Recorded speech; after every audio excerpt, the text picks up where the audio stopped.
Have you ever wondered how the Cold War started? Well, after the Second World War, right? It's a little bit more complicated than that. Have you ever wondered how or if the Cold War could have been prevented? In this video, I'm going to discuss who started the Cold War. Watch this video till the end, because by the end, I will explain a plan so twisted it could have turned the second half of the 1940s in a bloody mess as well. Hey, welcome back everybody. If this is your first time, I'm Stefan, history teacher, hustling history for you. The only thing you have to do is make sure to subscribe, do hit the notification bell to join the hustle. Let's begin. After the Second World War, the Cold War started. It was a period of tensions that lasted till 1991 between the United States and its allies and the Soviet Union and its allies. Now, however, these two global powers never went into a full-scale war with each other. It did culminate in several bloody proxy wars with casualties in the millions. Now, to determine how the Cold War kicked off, we need to go back to 1917. By that time, Russia, or rather called the Russian Empire, was fighting the First World War for several years, together with Great Britain and France against the Germans, the Austrian-Hungarians, and the Ottomans. In February that year, a revolution made an end to the Russian Empire. The Tsar abdicated and a provisional government was established. The provisional government did not put an end to the suffering because they kept fighting the First World War. So therefore, the food shortages and the unrest remained. In October 1917, the bolsheviks, also known as the communists, also known as the Reds, seized power in Petrograd, now St. Petersburg by the way, and soon in Moscow as well. They ended the hostilities with Germany. However, they found themselves in another war, the Russian Civil War. There, the Reds fought against the Whites. The Whites was a name for the opponents of the Reds during the Russian Civil War. The Whites consisted of loyalists of the Tsar, supporters of the provisional government, but also many nationalist movements and countless other factions. Now note here that the Whites were supported by intervention troops. Basically, Russia's former allies from the First World War, France, Great Britain, the United States, and also Japan, sent troops to Russia to fight against the Reds. Why? Why did Russia's former allies now invaded Russia itself? Well, basically, they were terrified of communism. They weren't so terrified of the Russian Red Army invading their country from the outside. No, they were afraid what would come from the inside. Communism was preached among the poor. As founding father Karl Marx wrote, the laborers would rebel against the bourgeois, seize power and establish a classless society with equal possessions and rights for everybody. Now in the US, this is known as the First Red Scare. It was intensified in 1919 because of bombing attacks that were perpetrated by Italian anarchists and several race riots. The US government responded with raids and deportations. Now there's much more to say about this, so if you want to do so, leave a comment down below and let's continue. The Allied intervention during the Russian Civil War was not able to turn the tide. The Russian Civil War dragged on for many years and millions of people died because of violence, starvation and disease. At the end, the Reds emerged victorious and established the Soviet Union. Now, Soviet leaders, Lenin and Trotsky, they always advocated the international character of communism. In other words, the revolution needed to be spreaded. When Lenin died, a power struggle occurred between Trotsky and Stalin emerged victorious. Now he had a different approach. He went for socialism in one country, basically applying the communist principles in his own country and show that to the world, and other countries would follow its example. That was the idea.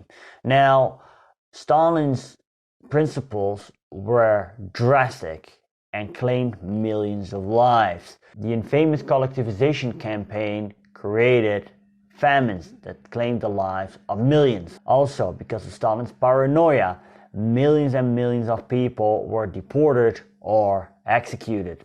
Now, although these atrocities remained largely unknown in the West, Western government leaders remained suspicious about the Soviet Union, and this was proven in 1938. Then the Munich Conference took place. Here, Great Britain and France came together with Hitler and Mussolini to discuss the future of Czechoslovakia, and Stalin was not invited. A sign towards Stalin that his country was mistrusted, and this brought the Soviet Union and Nazi Germany closer together. They signed the Molotov Ribbentrop Pact in August 1939. Here, they agreed that they would not war on each other, and also decided the spheres of influence in Central Europe. That following month, Nazi Germany invaded Poland and the Second World War was a fact. 3 weeks after the Nazi invasion, the Soviets made their move and conquered the eastern part of Poland and annexing it. Now, although the Soviet Union was not a direct ally of Nazi Germany, they basically did take part in the same invasion of Poland. And also the Soviets traded with the Nazis afterwards. But this came all to an end on the 22nd of June 1941, because then the Nazis invaded the Soviet Union. The one man Stalin had put his trust in had now betrayed him. From that point on, Great Britain and the Soviet Union were forced allies, and at the end of that year, the United States joined the team after the Japanese attack on Pearl Harbor. After the Battle of Stalingrad, the tide had changed and the Nazis were drawn into the defense. Yet, it took the Allies till 1944 to open another front in Europe. For Stalin, this was a sign that the United States and Great Britain wanted his country to suffer the most losses. It was now a matter of time before the war was over. Well, this war, because government leaders were worrying how to create a peaceful war after Nazi Germany was defeated. And the ideologies of the United States and the Soviet Union couldn't be farther away from each other. The United States was a democracy with a capitalist economy. The Soviet Union was a one-party dictatorship with a planned economy. The Allied leaders came together on several occasions to discuss post-war plans. Let's take a look at what happened. In November 1943, Allied leaders Churchill, Roosevelt, and Stalin came together in the Persian capital of Tehran. Stalin asked Roosevelt to respect the Soviet-Polish border that was established during the Soviet invasion of eastern Poland. Poland would gain territory from the west at Germany's expense. Also, Stalin promised that once Nazi Germany was defeated, he would attack the Japanese. In February 1945, the Allied leaders met again, this time on Yalta, Crimea. By now, the Soviets were on 70-mile distance from Berlin. Roosevelt reminded Stalin that he would open a front against the Japanese once the Nazis were defeated. Furthermore, historian Odd Arne writes in his book The Cold War, he, Roosevelt, also got Soviet membership in a new world organization he had proposed, the United Nations.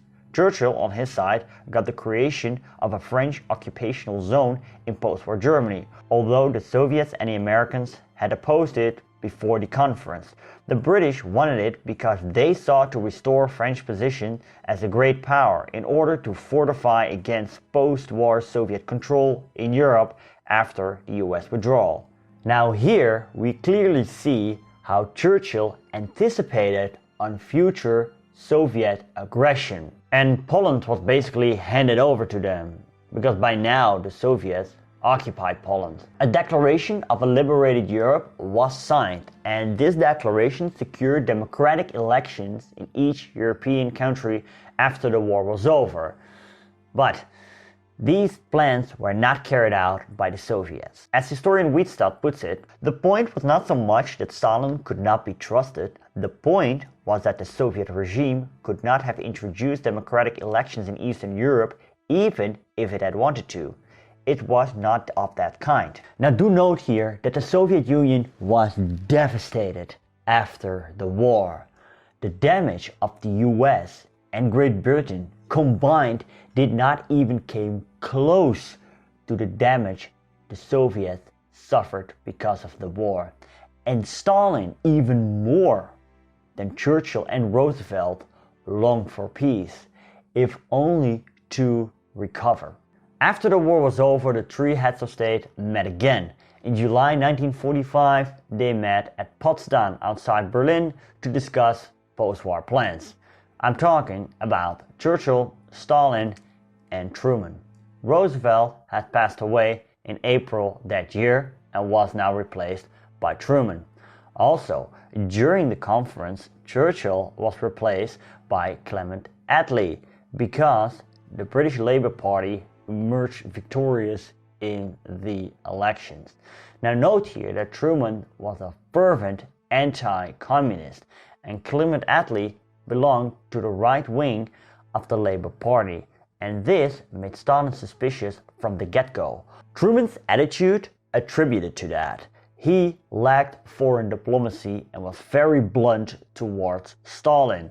During the conference, the fate of Germany was decided, and also Stalin was reminded to his promise to open up a front against the Japanese, which he did the following month. Japan unconditionally surrendered after the atomic bombs on Hiroshima and Nagasaki. Now Truman had not informed Stalin before he was using these weapons. And however, there's no evidence Stalin felt threatened by this. I mean, his spies were already following the developments since 1942. Stalin speeded up his development of nuclear weapons. With the surrender of Japan, the Second World War was now over. European countries that were liberated by the Soviets remained under communist control for decades to come. Now, you can interpret it as an act of aggression of Stalin, but also think of this. Stalin wanted security. His country was invaded by the Germans twice during the 20th century. In both cases, they suffered tremendous losses. So he needed his country to be secure by creating the Eastern Bloc, a series of buffer states to protect his own. Churchill had given a fierce anti-communist speech in May 1945, where he coined up the term Iron Curtain and also subtly compared the Soviet Union with Nazi Germany. Historian Wiedstad argues that the Cold War basically started in the country where the Second World War started as well, Poland. See, the British, they went to war because Poland was invaded in September 1939. And now the fate of Poland was put in the hands of the Soviets that applied their own drastic principles in the country. And these principles were very much against Western democratic principles. So in that sense, you could argue that it was Stalin who started the Cold War. But looking at the past, his fear of another invasion was legit. But also, Churchill's anti-communist speech and Truman's blunt and harsh attitude towards Stalin definitely attributed to that. Speaking of another invasion of the Soviet Union, have you ever heard of Operation Unthinkable? This plan came from Winston Churchill with the goal to impose the will of the Western Allies on the Soviets. The plan was that as soon as Nazi Germany was defeated, the Americans and the British would now attack the Soviet Union with the help of the Poles and 100,000 rearmed German troops. The element of surprise was of the utmost importance because when it would fail, they would be ready for another long, total war. But these plans were never carried out. Now, we don't do what ifs on this channel, but it's very interesting to think, what would the world have looked like if Operation Unthinkable was put into action? If you have any ideas of this, leave them down below in the comments. I'll read them all. If you want to know more about the territorial evolution of Russia itself throughout the years, you can click right here to check out the video that I made about that. Please check me out on Patreon, because with your donations I can keep doing this and make better and more awesome content for you. Do not forget to subscribe. See you later.